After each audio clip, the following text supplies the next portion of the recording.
The host of the coverage yesterday on NBC Sports. Hey, Mike, how are you today? Hello, pal. How you doing? I'm doing great. Did you get overtime yesterday?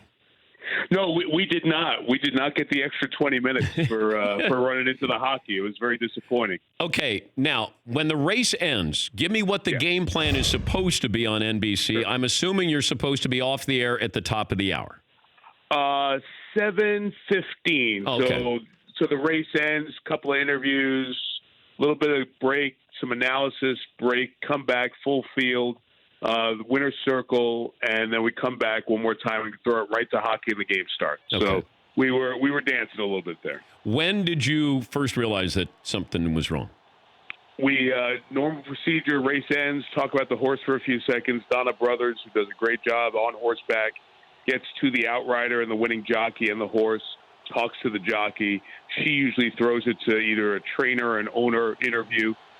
We get that, and as that's going on, just as that's going on, at the very, very end, Rob Hyland, our producer, said, "Hang on a second," to me, and then I was listening to him as we started talking when the throw came back to me, and I was looking at the board, and Rob told me at the time it popped up on the board the word objection, which is part of the story, because objection means one of the jockeys said, "Hey, something's wrong," as opposed to an inquiry where the stewards would have thrown the flag and say, "Hey, we thought we saw something. We need to go watch the video, so hold all tickets and don't cash them. And don't rip them up either." What was the rule that was broken? Essentially, the horse impeded the path of the other horses by what I've used for people who don't follow all that often. I don't pretend to be an expert, but I sit next to them on TV. So if it's a 5-lane highway of traffic and the 7-horse maximum security was in the left lane, he just slammed on over to the middle lane and interfered the progress of the others in the way. And sometimes that happens and there's a crash. Luckily, there was contact, but no crash. And that's where the problem is. The safety of the other horses and the jockeys were put in danger because that horse had that sharp move coming around the turn for whatever reason. That was the problem. Did your analyst agree? Was it a consensus that this was the right call? Well, I'm going to answer in the longer form to help understand this.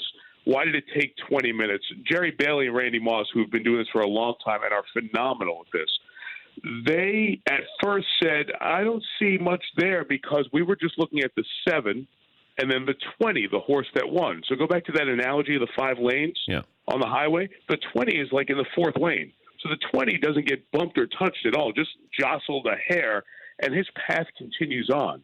So the 7 didn't impact the 20. So we were looking at that at first and then go, wait a minute. Now we see, as you watch more angles of it, we see how it really caused a big problem for the rest of the field. So you understand why the stewards kept looking over and over and over. And the more you look, the more you realize this was really a problem with what happened. I'm just curious, Mike, given the track conditions, if that's factored in to what happened on that turn. Yeah, as people talk about all the time, without getting really super technical here, on a sloppier track, it's a little bit tougher, just like it would be a little bit tougher for us to walk and run if it's a little wet compared to dry. But most of the horses usually handle this case fine. The horse changed leads, which means your left hoof in this case is coming down first. The horses always change leads when they're making a turn. This happened a little bit earlier than it should have with this horse and allowed it in part to drift a little bit. So that's why some are pointing to the jockey could have handled the situation a little bit better. Small inside baseball stuff, but all contributing to it. And does the track condition make it tougher? Yeah, a little bit. I'm curious if anybody asked Gary West, the owner of Maximum Security, if this had been reversed, how would he feel about that? That he won the Derby on a technicality? Yeah, it would have been a good question. He was on the Today Show this morning with Savannah Guthrie and Craig Melvin.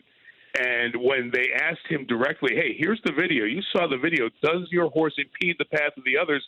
He kind of hemmed and hawed, which means, yeah, he did. You know, he wasn't going to come out and say it. And then he spun it around and got very anti-Churchill Downs and said, "Look, you have 19 or 20 horses in this case in the Derby. It's the most horses in any single race in the country all year."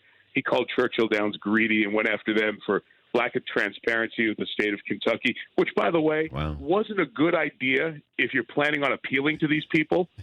You're going to appeal to these people, so you come on the Today Show and you trash them. I know you're upset, but that is not a smart move.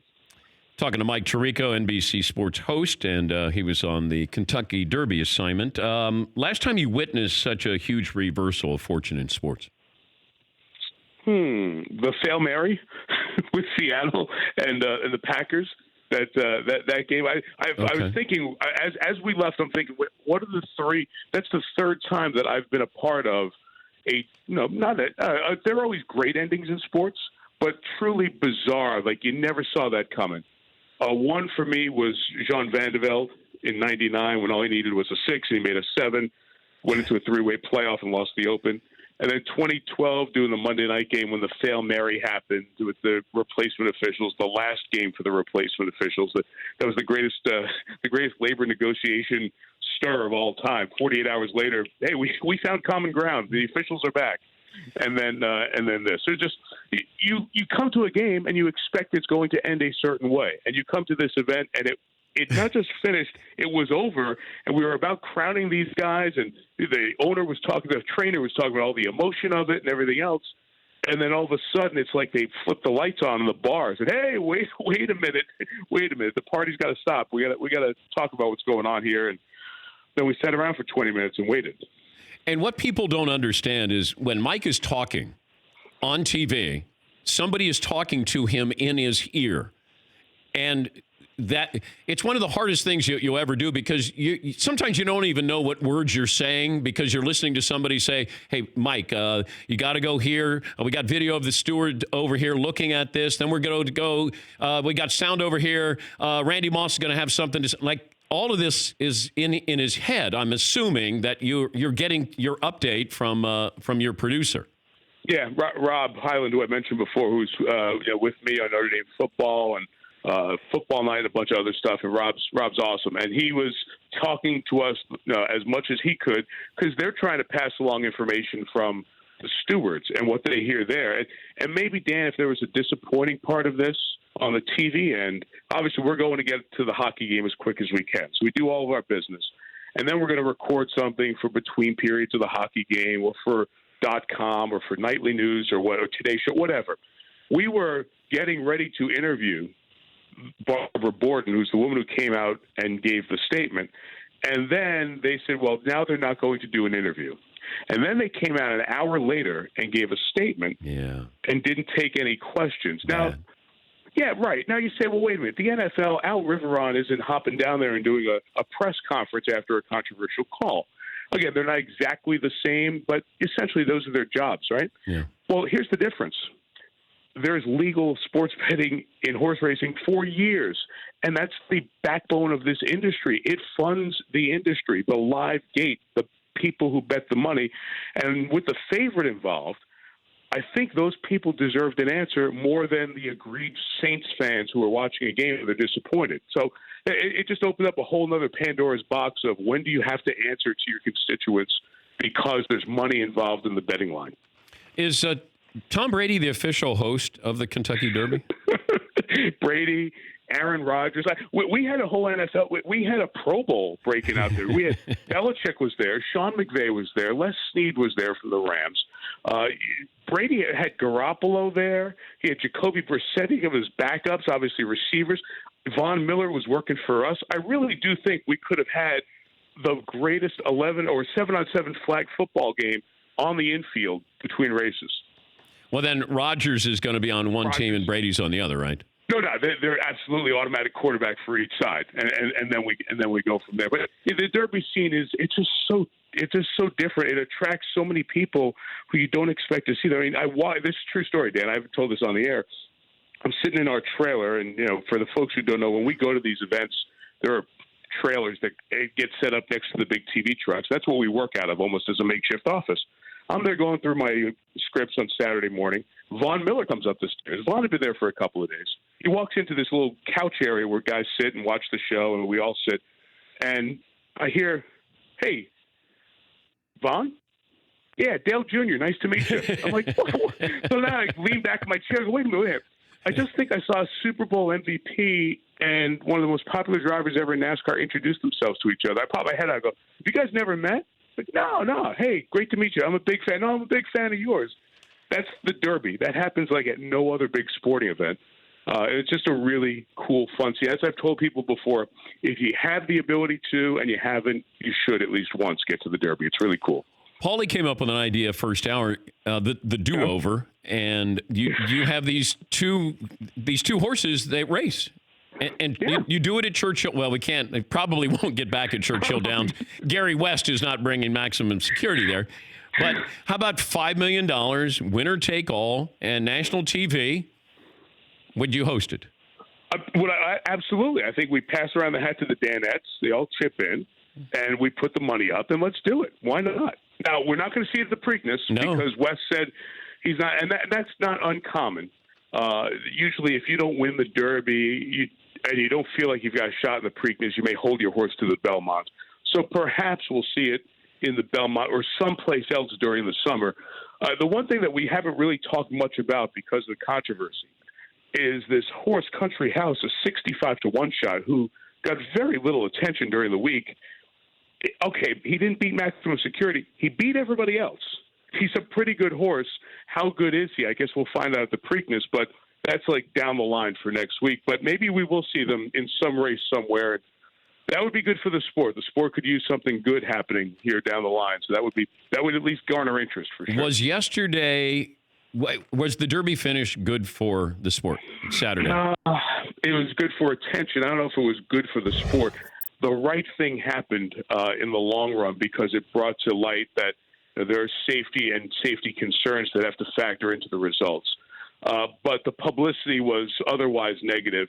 If people open up the door and look, sometimes they're going to see more bad in the sport. Sometimes they'll see the people in the sport who, by and large, the ones I've met are pretty good. So I don't necessarily think it was a home run of great publicity for the sport. But it got a lot of people talking about it. I might get the feeling that there'll be a lot of people who are interested in the Preakness just because of what happened here. I don't know if many people did what I did. Once the horse crossed the finish line, wire to wire, and then there was an interview with the jockey, and then all of a sudden I went to do something else in the house, and I came back 10 minutes later. And I go, wait, why is the second place finish owner celebrating? Exactly. And then I was like, oh, my God. So I missed it in real time. I came back, and then all of a sudden I realized I had to wait 12 more minutes to find out who won the Kentucky Derby. I wouldn't be surprised if people did that. I wouldn't be surprised. I was mindful at some point that, as you know, things go viral. Something happens. People start texting their friends that people were coming in trying to figure out what was happening. And you come into the middle of that. Good luck figuring it out. The ratings are always interesting, Dan. The ratings go up, obviously, as you get closer to an event. That always happens in big sporting events. But from 6:15 to 6:45, we had 3, 4, 5 million viewers at least in that stretch. So you know the audience is constantly building. And once they came for this and they saw this whole mess play out, and I'm sure a whole bunch of them hung around to watch what was going on. So fascinating stuff. I've never seen it. Hey, look, it's never happened in the history of the Derby in 145 years. So glad we got to see it with our own eyes. Good to visit with you, Mike. Great stuff on Saturday, and talk to you soon. Anytime. You know, we love you, pal. We're all in your corner, and we think the world of you. So nothing but the best. We got a lot of good radio hits to do in the future here. So keep going, buddy. Thank you, bud. That's Mike Tirico, NBC host, and on the call with the Kentucky Derby. For more Dan Patrick Show, tune into Audience Channel 239 on DirecTV. Stream for free on BR Live or download the Dan Patrick Show app.